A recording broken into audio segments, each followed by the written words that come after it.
Pwede mo pa ba ma-reinstate ang AIA Vitality membership mo? Yes, pwedeng-pwede. Kontakin mo lang yung AIA Life Planner mo or financial advisor for assistance.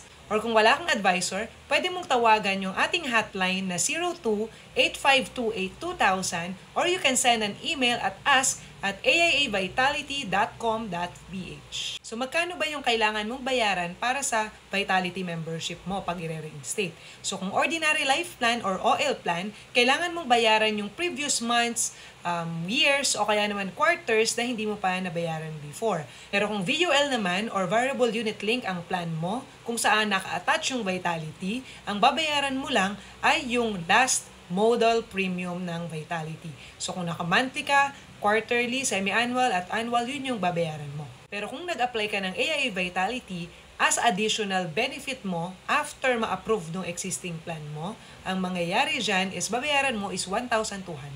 After malaman kung magkano babayaran mo, just send the proof of payment sa ask@aiavitality.com.ph, ayun yung nasa taas, para sa reinstatement.